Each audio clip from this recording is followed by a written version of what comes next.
지금 계절적으로 이제 우리가 무더위를 보내고 또 휴가의 시즌도 지나가고 새로운 삶의 현장으로 돌아가는 그러한 시기입니다.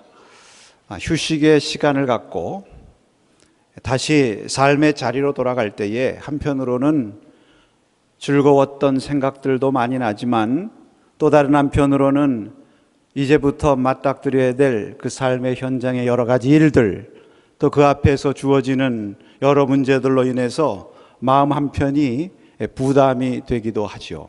그러나 우리는 어김없이 우리의 삶의 현장으로 내려가서 우리에게 주어진 본분을 다해야 되는 것입니다. 변화산에서 영광스러운 주님의 모습을 보고 여기가 있는 것이 좋사오니 하는 그러한 놀라운 체험을 한 제자들이 이제 예수님과 함께 산 아래로 내려가는 마음이 아마 그런 마음이 아니었겠는가. 그러나 예수님께서는 그들을 다리 데리시고 이제 우리가 다시 산 아래로 내려가서 우리를 기다리고 또 우리를 통해서 자신의 문제들을 해결받고 여러 가지 위로를 받기를 원하는 그들에게로 나아가야 된다. 이렇게 말씀하면서 제자들을 데리고 내려가셨다고 그랬습니다. 오늘 말씀은 바로 예수님께서 제자들과 함께 산에 내려오신 직후에 일어나는 모습을 기록하고 있죠. 과연 산 아래 내려갔더니 거기에 많은 무리들이 예수님을 맞이했다고 그랬는데, 여러분, 예수님을 맞이하는 사람들이 왜 맞이하겠어요?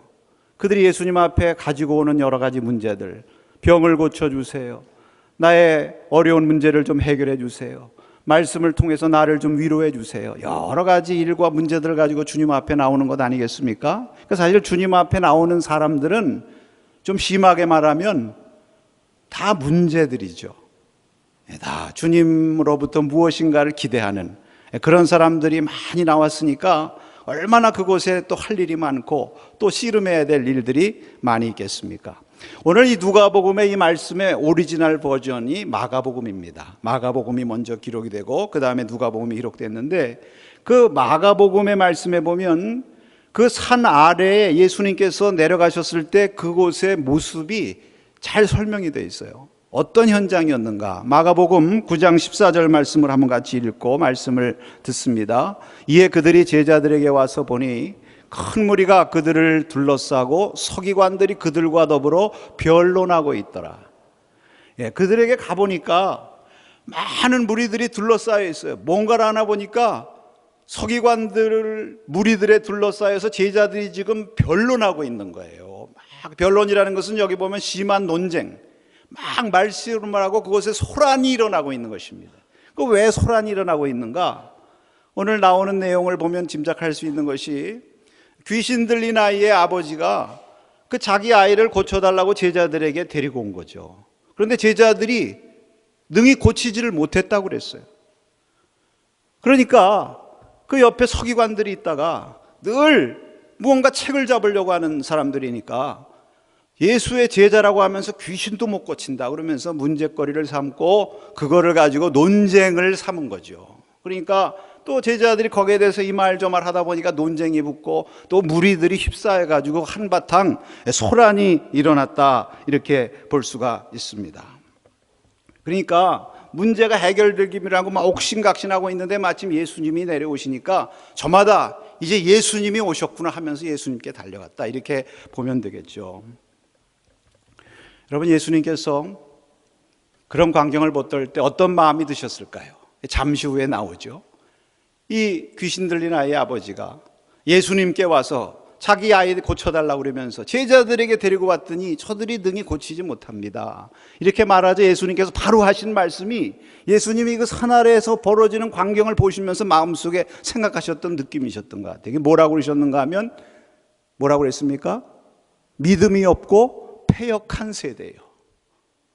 여러분, 갑자기 주님께서 왜 이런 말씀을 하시는가 싶지만, 그 산 아래에서 펼쳐지는 광경을 보면서 예수님께서 이 믿음이 없는 세대예요. 여기 믿음이 없는 세대라고 하는 것은 1차적으로 제자들을 염두에 두고 하신 말씀 같습니다. 왜? 나중에 보면요, 제자들이 예수님께 나와서 도대체 왜 우리는 저 귀신을 못 쫓았습니까? 마태복음에 보니까 너희들이 믿음이 없는 영고다. 만약에 너희들에게 겨자씨 하나일 만한 믿음이 있어도 너희들이 능치 못할 일이 없는데 믿음이 없으니까 그런 거야. 그러니까 제자들 사실 하나님의 능력을 받은 사람들 아니에요. 누가복음 9장 처음에 보면 예수님께서 저들을 파송하실 때 귀신을 쫓는 권세까지 주셔서 나가서 역사하던 그런 제자들인데 그 믿음이 약해져 가지고 그 능력을 행하지 못하는 제자들을 보면서 믿음이 없는 세대예요. 탄식하면서 말씀하시죠. 그럼 패역한 세대란 무엇인가? 자, 귀신을 쫓는 거예요, 여러분. 귀신을 쫓으면 할렐루야죠. 못 쫓으면 죄입니까? 죄는 아니에요. 안타깝긴 하지만 제자들이 쫓으려고 애를 썼는데 나가질 않아요. 그럼 내 입장에서 뭔가 좀 저 고통당하는 저 아이와 저 아버지를 위해서 뭔가 좀 해줄 수 있는 것이 무엇일까? 이런 거 생각해야 정상적인 멘탈이 들어가 있는 사람 아닙니까? 근데 그것을 보지 않고 제자들이 귀신 쫓지 못한다고 그래가지고 그걸 문제 삼아가지고 말입니다. 서기관들이 변론을 일으킨 거예요. 말거리를 만든 거죠. 그러니까 또 거기에 무리들이 휩쓸려가지고 한바탕 소동을 벌이니 그런 모습을 볼 때 예수님께서 무슨 생각이 드셨겠습니까? 이런 패역한 세대예요. 이런 마음이 드신 거죠. 내가 너희들과 얼마나 함께하며 얼마나 길이 참으리요. 이렇게 말씀하시고 그 아이 아버지에게 아이를 내게로 데리고 오너라.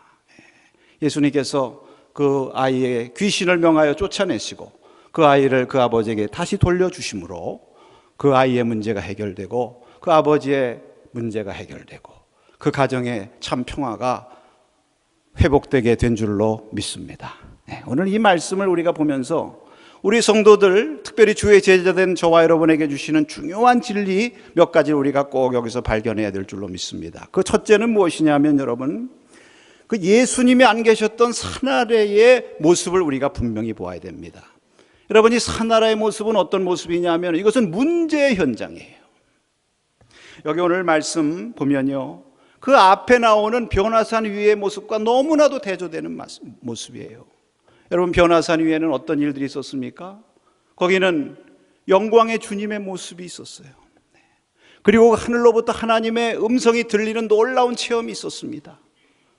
너무 황홀하고 세상 근심, 염려, 스트레스 하나도 없고 미움도 없고 다툼도 없고 아무것도 없으니까 그 제자들이 너무 거기 좋아가지고 여기가 있는 것이 좋사오니 그렇게 탄성을 질렀던 그러한 곳이었습니다. 그런데 산 아래 내려와 보니까 귀신이 역사해요.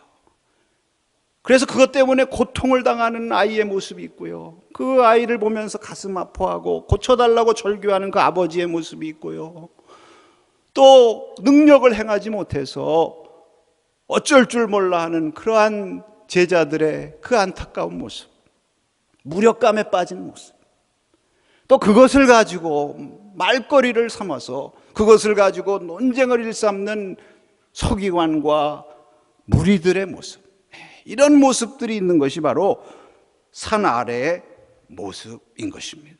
영광의 주님을 만나던 자리에서 귀신들과 싸워야 하는 자리고요, 하늘의 소리가 들리는 것이 아니라 사람들의 고통과 절규 소리, 논쟁, 변론 소리가 들리는 곳이고요, 여기가 좋사오니 하는 탄성의 장소가 아니라 그 온갖 문제들 때문에 골치가 아픈 그러한 자리.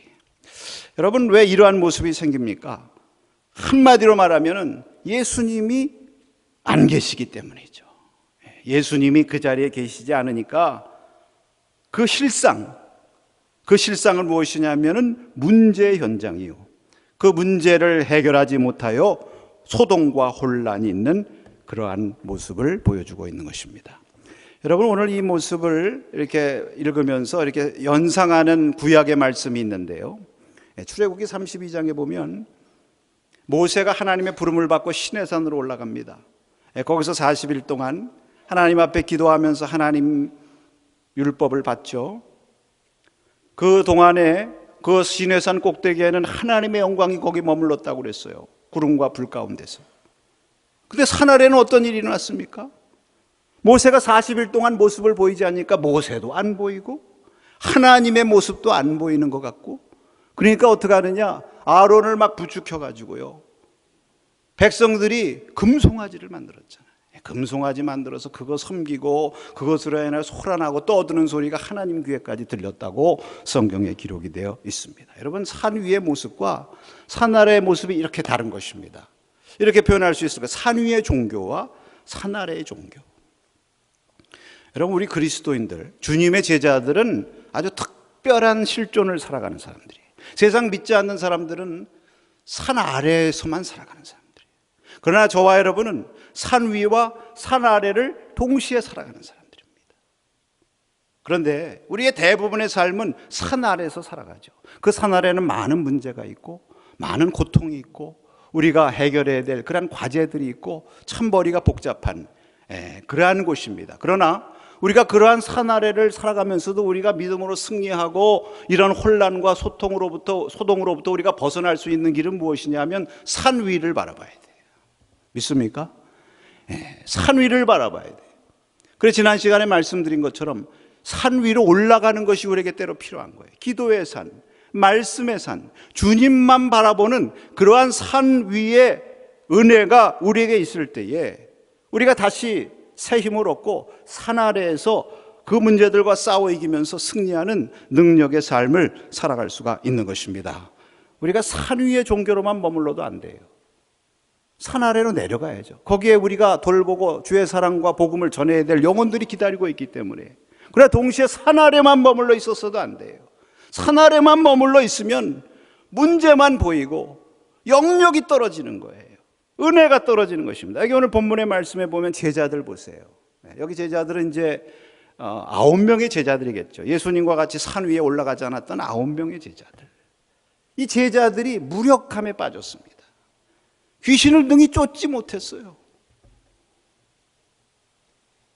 이 9장이 제자에 대한 말씀이라고 그랬는데 오늘은 제자의 이 무력감, 이 제자의 영적 침체에 대해서 깨우쳐 주시는 말씀 같아요. 그럼 그들이 무능한 사람이에요. 여러분, 무력하고 무능은 다른 거예요. 원래 이 제자들이 무능한 사람이 아닙니다. 왜냐하면 앞에 보면 주님의 능력을 받아가지고 둘씩 나가서 귀신 쫓아내고 병 고치고 역사했다는 기록이 있거든요. 원래 능력이 있던 사람들이에요. 그런데 무력해진 거예요. 9명이나 있었는데 수가 문제가 아니에요, 여러분. 2명도 하나님의 능력으로 무장하면 역사하는 거고 9명이라는 수가 있었어도 무력에 빠지고 영적 침체에 빠지면 귀신과 싸워 이기지 못하고 좌절할 수밖에 없는 것입니다. 그 왜 그러느냐? 그 산 아래 문제에 매몰되어 있어서 그래요. 산 위를 바라봐야 되는데 저 위에서 주님께서는 무슨 일을 하고 있지? 그 주님 바라보면서 같이 기도해야 되는데 그 산 아래 문제에 매몰돼서 거기서 변론하고 거기서 소동하고 있으니까 능력이 떠나가는 것입니다. 이 무력감에 빠질 때 나오는 현상이 무엇입니까? 오늘 본문에 보면요, 여러분, 우리가 영적인 침체가 올 때 나는 아무것도 할 수 없어. 마치 열왕기상 19장의 로뎀나무 밑에 엘리야처럼 완전히 다운이 돼가지고 주저앉아 있는 그런 것도 물론 무력이지만 이 영적인 침체와 무력에 우리가 빠지들 때 나타나는 현상이 무엇이냐면 여기 제자들처럼 변론하게 되는 것입니다. 능력이 나타나야 되는데 말이 없어는 거죠. 여러분, 몰라서 무능한 게 아니에요. 귀신에 대해서 다 알아요. 귀신이 어떻게 하면 들리고 귀신이 역사는 어떻게 되고 어떻게 하면 귀신을 쫓는다는 것도 다 아는데 실제로 귀신이 안 나가는 거예요. 여러분, 우리가 영적인 침체에 빠질 때, 무력에 빠질 때 나타나는 현상 가운데 하나가 행동보다, 역사하는 것보다 말이 앞서는 거죠. 교회도 마찬가지입니다. 교회 성령 충만하고 교회 은혜가 충만할 때는 기도하고 열심히 전도하고 주의 일에 힘쓰게 되지만 영적인 침체가 올 때 말이 많아지는 거예요. 회의가 길어지고. 오늘 이 제자들이 예수님 떠나서 혼자 산 아래에 있다 보니까 경건의 모양은 있으나 경건의 능력을 상실하게 되는 이 안타까운 모습을 보게 되는 것입니다. 여러분, 능력이라고 하는 것은요, 그냥 기술과 같이 뭐 3번 습득했다고 해서 그냥 축적되는 게 아니에요. 날마다 새롭게 주님의 은혜를 공급해야 됩니다. 공급받아야 됩니다. 믿습니까? 구약에 보면 이 만나에 관한 말씀이 있는데요, 이스라엘 백성들한테 하나님께서 만나를 주세요. 이 만나라는 것이 하늘로부터 오는 양식이요, 하늘로부터 오는 능력이요, 하늘로부터 오는 은혜를 말하는 거죠. 근데 이 만나를 주시는데 말입니다. 이 만나는 어떻게 되냐면 그 이스라엘 백성들이 매일같이 자기 장막에서 나와서 광야로 나가서, 그 광야는 하나님을 만나는 곳이죠. 그곳에서 매일같이 필요한 만나를 거두어야 된다고 그랬어요. 혹시라도 내일 거 모레 것까지 갖다 거두자, 그리고 거두다 갖다가 쌓아두면 부패했다고 그랬습니다. 주님이 주신 능력은요, 오늘 한번 받은 거 가지고 내일 모레 글피까지 써먹으려고 그러면 안 돼. 내가 오늘 상반기에 기도 많이 했으니까 이거 가지고 금년 하반기까지 가자, 갈 것 같지만 그게 없어지는 겁니다. 왜? 우리가 사는 세상, 이 사나리의 세상은요, 문제가 많거든요. 영적으로 고토해야 되거든요. 그러니까 우리 에너지가 나도 모르게 고갈되는 거예요. 나중에 예수님께서 제자들과 대화를 나누시는데, 제자들이 그 귀신 쫓지 못한 것에 대해서 굉장히 좀 부끄럽고 좀 충격을 받았던 것 같아요. 예수님께 나와서, 예수님, 왜 우리는 쫓지 못했죠? 그렇게 질문했을 때 예수님이 마태복음과 마가복음에 두 가지로 말씀하세요. 마태복음에는 너희들 믿음이 없는 영혼이라 앞에 말씀드렸죠. 마가복음에 보면은 뭐라고 말씀하셨습니까? 따라하십시다. 기도 외에는 이런 종류가 나아갈 수 없느니라. 산 위에 있는 제자들은 예수님과 함께 온전히 깨니까 하나님의 영광스러운 모습 보고 성령 충만한데, 산 아래에 있는 이 제자들은 이 문제들이 있을수록 기도해야 되는데 변론만 하고 있으니까 자기도 모르게 영적인 능력이 사라지게 되고 결국은 이런 역사가 일어나지 못한 것을 보면서, 사랑하는 성도 여러분, 우리들 자신의 모습을 한번 봅니다. 우리가 늘 산 아래에서 살아갈 수밖에 없지만 우리는 그럴수록 더 얼마나 하나님의 능력을 날마다 새롭게 공급받아서 정말 말이 앞서는 것이 아니라 하나님의 능력과 하나님을 위한 헌신이 앞서는 그런 능력 있는 성도가 될 것인가. 주님 앞에 이 시간 자신을 한번 돌이켜보면서 결단할 수 있기를 바랍니다. 여러분, 하나님의 나라는 말에 있지 않고 능력에 있다고 그랬고, 디도서 3장 9절에 이런 말씀을 하셨습니다. 한번 읽겠습니다. 그러나 어리석은 변론과 족보 이야기와 분쟁과 율법에 대한 다툼을 피하라. 이것은 무익한 것이요 헛된 것이니라. 그러므로 사랑하는 성도 여러분은 날마다 새롭게, 비록 산 아래 살지만 산 위를 바라보면서 하나님께서 주시는 은혜를 다시 힘입어서 우리 앞에 다가오는 문제와 귀신들의 역사를 물리치는 승리의 성도들이 되시기를 축원합니다.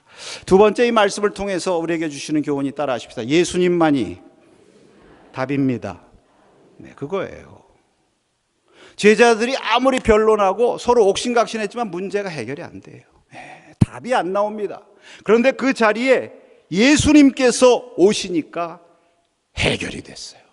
그 무질서가 다시 질서로 잡히고, 그 불안했던 마음들에 다시 평안이 임하고, 다시 귀신이 쫓겨가고 그 가정에 다시 평화가 회복되는 그러한 놀라운 역사. 무엇 때문에 일어났습니까? 다른 거 아니에요. 예수님이 그 자리에 다시 오시니까. 믿습니까? 여러분, 우리 제자란 누구냐? 그거 말씀하는 거예요. 제자란 다른 거 아니다.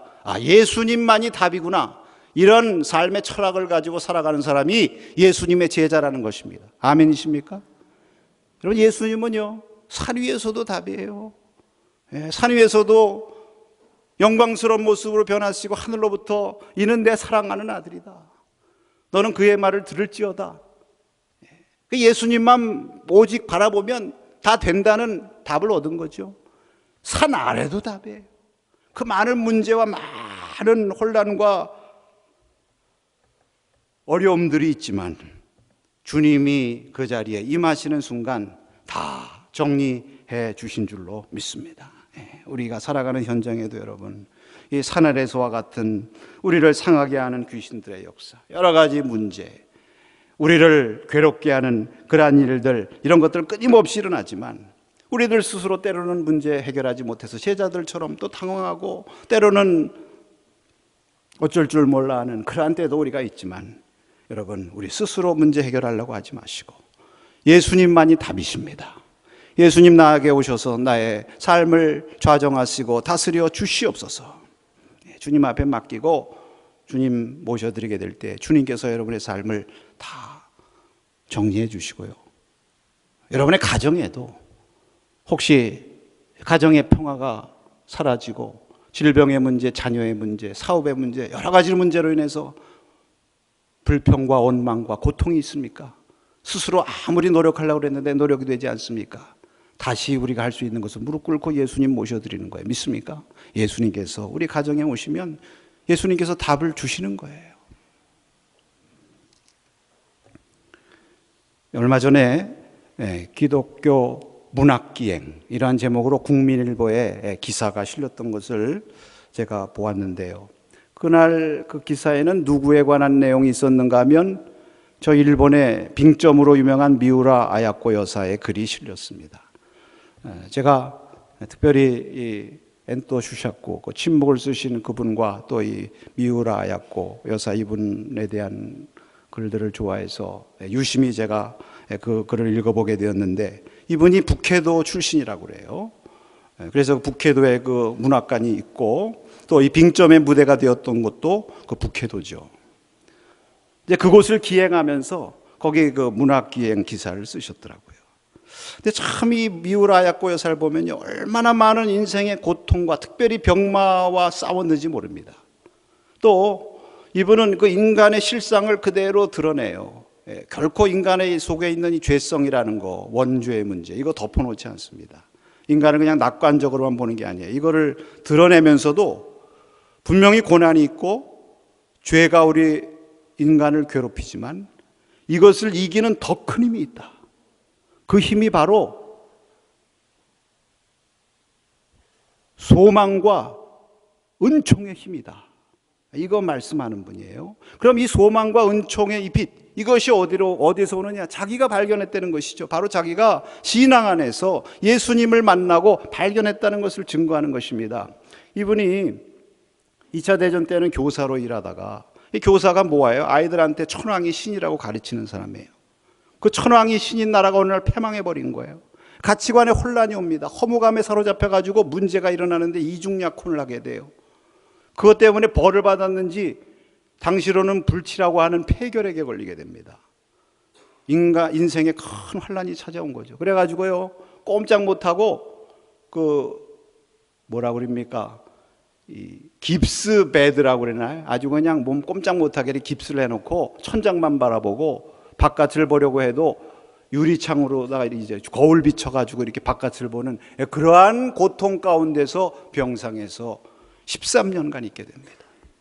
그런데 이분이 병상에서 있을 때에 그 같이 폐결핵을 앓고 있는 그 환자 가운데 이 미우라 여사를 특별히 영혼을 사랑해가지고 그의 날마다 예수님을 전하고 편지를 보내고, 또 이 미우라 여사의 고백처럼 추운 겨울 밤이라도 그 창밖에서 자기의 영혼을 위해서 기도하는 그분의 기도 소리가 들린다고 할 정도로 그분이 그렇게 자기에게 전도를 하고 말씀을 전한 거예요. 그래서 그 은혜를 입어서 그가 드디어 30세가 되어서 이제 병상 세례를 받습니다.